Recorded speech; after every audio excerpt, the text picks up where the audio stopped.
community in supporting Ukraine as it repels the Russian invasion. Minister Reznikov expressed his gratitude for U.S. leadership on this effort, and the two leaders outlined priorities for the next in-person contact group planned for June in Brussels. And now for today's announcement. Today, President Biden directed the drawdown of an additional $700 million in weapons and equipment from the Department of Defense inventories. The capabilities in this package are tailored to meet critical Ukrainian needs for today's fight, including requirements for rocket artillery. This authorization is the 11th drawdown of equipment from DoD inventories for Ukraine since August of 2021. The capabilities in this package include high-mobility artillery rocket systems, or HIMARS, and guided munitions with a range of up to 70 kilometers, 5 counter-artillery radars, 2 air surveillance radars, 1,000 additional Javelins and 50 command launch units, 6,000 anti-armor weapons, 15,000 155mm artillery rounds, 4 Mi-17 helicopters, 15 tactical vehicles, and spare parts and equipment. These are critical capabilities to help the Ukrainians repel the Russian offensive in the east. One such need is the high-mobility artillery rocket system I just mentioned, which responds to Ukraine's top priority ask. This system will provide Ukraine with additional precision in targeting at range. The Ukrainians have given us assurances that they will use this system for defensive purposes only. In anticipation of this potential decision by President Biden, the Department of Defense pre-positioned the HIMARS systems in Europe to ensure that they could be rapidly delivered to the Ukrainians, and put in place a plan so that we could start training Ukrainian forces immediately while ensuring they learn how to operate the system safely and effectively, as well as to maintain the system. We will continue to closely consult with Ukraine and surge additional available systems and capabilities in support of its defense. I would also like to acknowledge and express our appreciation for the strong bipartisan approval in Congress of $40 billion to support the U.S. response in Ukraine. This additional support included $8 billion in additional presidential drawdown authority for security assistance, $6 billion under DoD's Ukraine Security Assistance Initiative, and $4 billion in State Department foreign military financing for Ukraine and countries impacted by the situation in Ukraine. This is the first security assistance package announced since the additional supplemental was signed by President Biden. The United States has now committed approximately $5.3 billion in security assistance to Ukraine since the beginning of the Biden administration, including approximately $4.6 billion since the beginning of Russia's unprovoked invasion on February 24th. Even as we continue to provide vital assistance, I would be remiss if I failed to recognize and commend our allies and partners from more than 40 countries who have joined us to continue supporting Ukraine with heavy weapons, munitions, and other vital security assistance. Our support for Ukraine and that of the international community remains unwavering. And finally, I want to thank our dedicated men and women, our service members, civilians, and contractors supporting the department's efforts. From the individual bases sourcing U.S. equipment, to Transportation Command providing movement support, to our service members on rotation in support of our enhanced presence across U.S. European Command, to our own policy professionals here at the Pentagon, the department has come together in extraordinary ways to support this historic effort. Without our most valuable resource, the never-ending dedication and support of our employees and contractors, this response would not have been possible. And with all that, I'm happy to take your questions, and I think we're slated to start with Ben Fox from AP. Hi. Hey, Ben. Can you talk about how many and how quickly you can get these HIMARS into the hands of Ukrainian forces? Obviously, time is of a critical essence right now. Right. So the initial tranche of HIMARS systems will be 4. As I said, we've already pre-positioned the systems in theater, so that we can deliver them expeditiously. I think it's important to keep in mind, though, these aren't turnkey. These, of course, are systems that the Ukrainians need to be trained on. We think that'll take around 3 weeks. And they need to know not just how to use the systems, but, of course, how to maintain the system. So think of logistics, maintenance, things like that. So it'll be a number of weeks until that training is complete. Barb. Can I follow up on a couple of things? You mentioned that the Ukrainians had committed that these weapons would be defensive only. but you didn't say that they had promised not to strike targets inside Russia, which they may believe is in the defense of their nation. So my first question is, do you have a specific commitment that they won't strike inside Russia? Yes. And can I follow up then on, you said that it's going to be 3 weeks at least of training. Do you feel at this point, given the Russian gains in the Donbass, that the Ukrainians can afford those 3 weeks? How do you push back against the gains the Russians may make in that time? And the administration's talking about this package in terms of putting the Ukrainians in the best possible position at the negotiating table. No longer hearing talk about they may succeed in booting the Russians out of Ukraine. Is this 3 weeks going to be delaying that prospect, and is that even a reasonable prospect?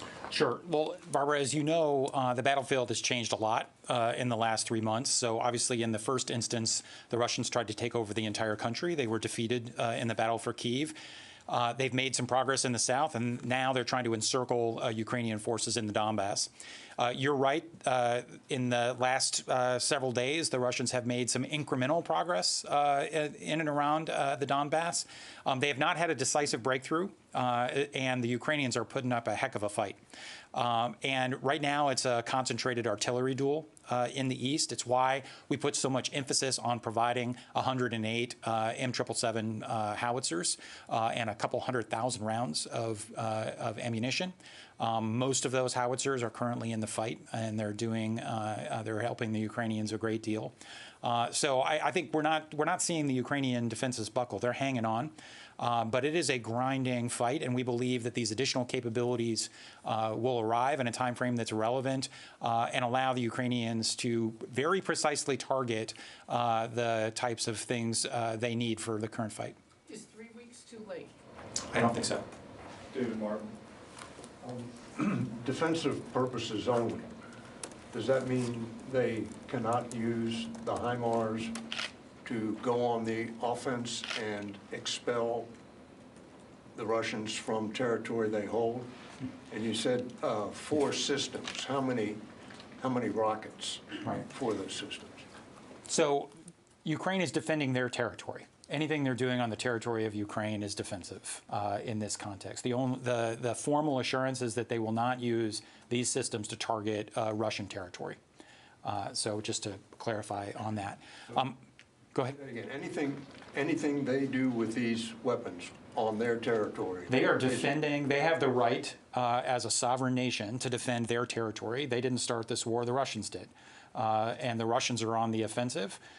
If the Ukrainians are pushing them back from Ukrainian territory, so for example, the Ukrainians made a recent push into Kherson. If they push back along the line of contact in the Donbass, we would consider that defensive. Just go over to the phone. On the number of systems. I'm not going to go into the total number of munitions. I would emphasize, however, so there are 4 systems, but we are providing them an initial tranche of munitions. It's important for them to get trained on the systems, to get familiar with the systems. We will be in a position to rapidly surge additional munitions as appropriate and the battlefield evolves. Just go over to the phones real quickly. Jack Dutch from Foreign Policy. Jack, are you there? Now, can you hear me? Hello? Ukrainians have been asking for the system for about 2 months now. I'm just curious why the decision took so long on the U.S. side.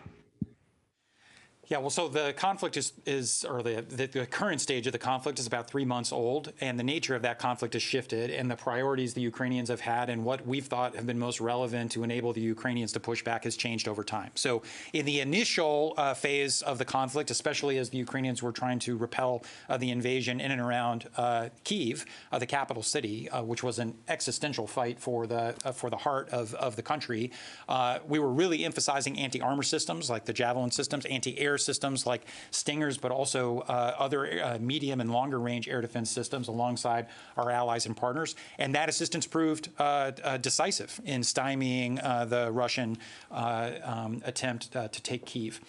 The Russians were defeated in Kyiv. As the conflict shifted to the east, as I said, it's become an artillery duel. The challenge the Ukrainians had is that they relied on Soviet legacy systems, and there was a certain point in which it became impossible for the United States, even working with our allies and partners who also had Soviet legacy equipment, to resupply the Ukrainians with the artillery systems and ammunition they were accustomed to using, which meant that the priority was to shift them towards, in this case, 155 millimeter artillery systems. We've been providing them the M777 howitzers. So that was, as the fight shifted to an artillery duel, the first thing was to get these howitzers into the fight, and now we're shifting to HIMARS. Courtney? One quick thing on the training. You said it was about 3 weeks to train. Does that include the full training for maintaining the systems, or is that just for operating them? The training, it's not always the same Ukrainians who are being trained to operate and maintain, so you can do them both at the same time. So it's roughly 3 weeks to train them how to use the system, and maybe a couple of additional weeks for the maintainers, but that's what we're talking about here. And then one more on the use of it. So is it that the U.S. sees that if Russia is striking at Ukraine from inside Russian territory, that the Ukrainians cannot strike back inside Russia, how is that not considered defensive? And if Ukraine does use these weapons in what they see as a defensive way by striking inside Russia, are there any repercussions for them violating this agreement that they've made? It is true that the Russians are engaged in a number of standoff attacks from Russian territory. So think long-range missile systems or air-launched cruise missiles, those types of things. The core of the battle, though, right now is on Ukrainian territory in the east. The systems that we're providing, the HIMARS and the guided munitions that go along with them, will allow Ukraine to range any target they need for that fight inside Ukrainian territory. These systems would not be particularly useful to hit a Russian bomber launching an air-launched cruise missile, hundreds and hundreds of kilometers away anyway. So we think we're giving them the capability they need for this stage of the fight. And any repercussions if they do violate that? They've given us their assurances that they're not going to use these systems for striking Russian territory, and we trust the Ukrainians will live up to those assurances. Fadi? Thank you, Todd. Thank you for doing this. So we heard before the U.S. delivered the howitzer that this will make a difference in the battlefield. However, we've seen the Russians making advances in the Donbas, regardless of how you assess these advances. Now we're talking about 4 systems. I believe each one can carry 6 rockets, I think. So how much of a difference do you think 4 systems will make in the battlefield, and especially with the Russians' capability of actually targeting them? And then on the time frame of providing these systems, so between training and maintenance and fielding, what are we looking at here? How many weeks? Thank you. Yeah. So on the last question, I'm not going to speculate beyond what I've already said, which is it'll take a few weeks to train them on how to use them, and at the same time, you're training a subset of Ukrainians on how to maintain them. We have pre-positioned the systems in Europe already, so they should be able to be delivered expeditiously, but beyond that, I'm not going to go into timing. Look, no system is going to turn the war, right? This is a battle of national will. You have, tens of thousands, hundreds of thousands of men mobilized on each side. It is a grinding, hard conflict, and it's likely to be a conflict, we've said many times, that will stretch on for a long time. Over the entire course of the war, the Russians have not done particularly well. They're certainly off plan. They had anticipated, taking over the country in a matter of days. At the outset, maybe 30 days. They are far off plan. So I'd say, based on kind of the general expectations for how the conflict would be going, I think the Ukrainians have done an extraordinary job, and we've, of course, tried to do our part in providing them the assistance they need to defend their country alongside allies and partners. What the HIMARS will allow them to do is to get greater standoffs. So right now, the howitzers we provided them have about a 30-kilometer range. The HIMARS have more than twice that, which will allow them, even with fewer systems, greater standoff. And the other thing that distinguishes this is an extraordinary amount of precision. So this is not something where you launch off, multiple, despite it being a multiple launch rocket system, you actually don't want to launch off multiple rockets at a time. These are precision-guided systems with extended range. And so for high-value targets that allow them to keep some of the pressure off of Ukrainian forces on the front, we think these systems will be very useful. Nancy Youssef. Thank you. I want to call back to a couple things you've mentioned. You said that there would be an initial tranche of 4 arriving in country. When do you anticipate everything will be in country and on the battlefield, if I could start there? Yeah, I think this is a version of the same question. So we are shipping 4 HIMARS systems to the Ukrainians. They won't initially go into Ukraine. Of course, they have to be trained on the systems. So I'm not going to go into the details about where they will be, where the training will happen. The training will take a couple of weeks, 3 weeks, we think, to get the Ukrainians trained on how to operate the system. There will be some additional training for maintenance. So sometime in that time frame, you can start talking about getting the systems into the fight. So that's roughly a month. A month to what period? That is how many tranches are there? Well, we have $7.3 billion of additional drawdown authority. So I think we need to see this kind of as a rolling process. As the fight continues to change, the Ukrainians come to us with their priorities. We make our own assessments. We are always measuring things against what the Ukrainians need, our assessment of the battlefield, but also things like the impact that it has on our own armed forces, especially when we're drawing things out of our own stockpiles. And so we think that as they are starting to get trained on the HIMARS systems, we'll continue to have the conversation with the Ukrainians about what the next tranche of security assistance will look like, and the tranche after that, and the tranche after that. And we're grateful for Congress for appropriating, a sizable sum that will allow us to continue these tranches at fairly regular intervals based on the changes on the battlefield. And I'd like to ask you about training. U.S. service members trained on similar systems are trained for months. And I was wondering if you could walk me through how the 3-week period was determined. What are the limitations of that training? Does it limit the ability of Ukrainian forces to use these systems at their maximum capacity?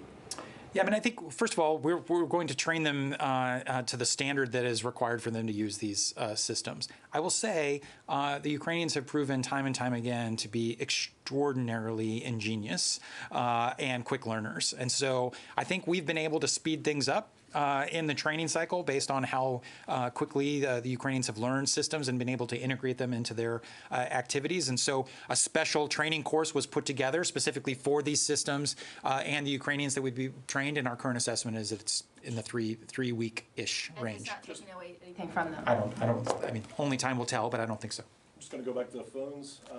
Eric Schmidt from the New York Times. Eric?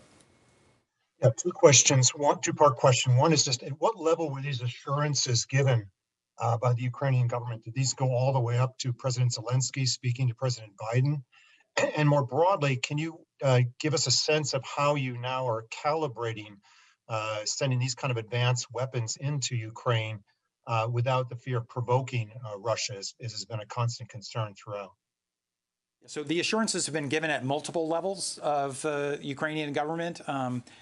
Secretary Austin has raised these issues with Minister Reznikov in their numerous calls. They're talking to each other once or twice a week. That has been true since the beginning of the conflict. But this particular assurance goes all the way to the top of the Ukrainian government, to include President Zelensky. On escalation, look, we are mindful of the escalation risk in everything we're doing associated with this. President Biden has made clear we have no intention of coming into direct conflict with Russia. We don't have an interest in the conflict in Ukraine widening to a broader conflict or evolving into World War III.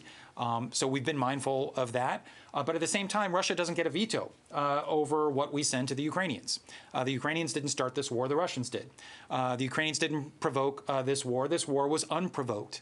The Russians can end this conflict anytime they want. If they are wary of escalation, all it takes is one man to say stop, and they can do it. So we are mindful of the escalation risk, but in the first instance, we're focused on what we think the Ukrainians need for the current fight.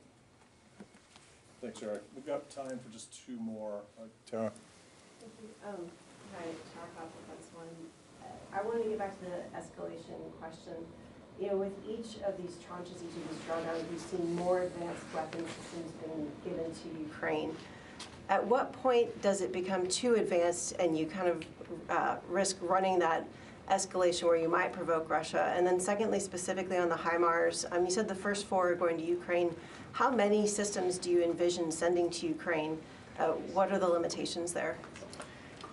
So on the latter, we'll just have to see. We're providing this initial tranche that'll allow for training, familiarization, start to get the systems in the fight. It'll also be, we need to get information too, and the Ukrainians too, about how useful they are and how they're being used on the battlefield. That'll give us an assessment and them an assessment about what additional systems or capabilities they might need. In terms of, hypothetically what assets or systems we may provide in the future and how we manage escalation, I'm not going to get into hypotheticals. I'll just say that we are constantly assessing this. But we're not the ones provoking Russia, and Ukraine is not the ones provoking Russia. The Russians engaged in this further invasion of Ukraine completely unprovoked, based on a set of largely fabricated grievances against the Ukrainians and a denial that Ukraine even deserves to exist. So the onus is on Russia to de-escalate. They can de-escalate anytime they want. We are mindful that we don't want to take steps that widen the conflict. And so some of the assurances that we've asked for in the context of these particular systems are mindful of that, of not wanting these systems to be used to attack Russian territory. But the Ukrainians are defending their land, their territory, against an unprovoked aggressor. They have the right to defend that land. Just as a super quick follow-up on the number of HIMARS, beyond the 4, can you give us a ballpark sense of the capacity the U.S. has to send additional systems? I don't want to go into too much detail. We have a fair amount of capacity. We certainly have room to grow, but let's see how the battlefield evolves. All right, one last question, Nick Schifrin, PBS. Thanks very much. Colin, the Ukrainians, as you know, were asking for the longer range ammunition. So what difference does it make if the ammunition fires 40 miles or 170 miles if the Ukrainians are promising not to fire it across the border?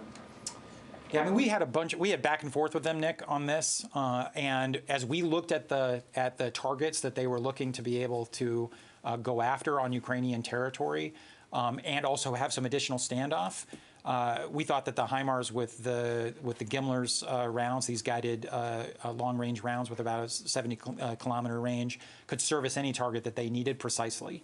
And so we settled on the HIMARS with the Gimler's round as the appropriate round at this time. We don't assess that they need systems that range out hundreds and hundreds of kilometers for the current fight, and so that's how we settled on it. And then the zoomed-out question: to what end are these weapons being provided? Obviously, we've asked versions of this questions in various agencies in the last couple of days.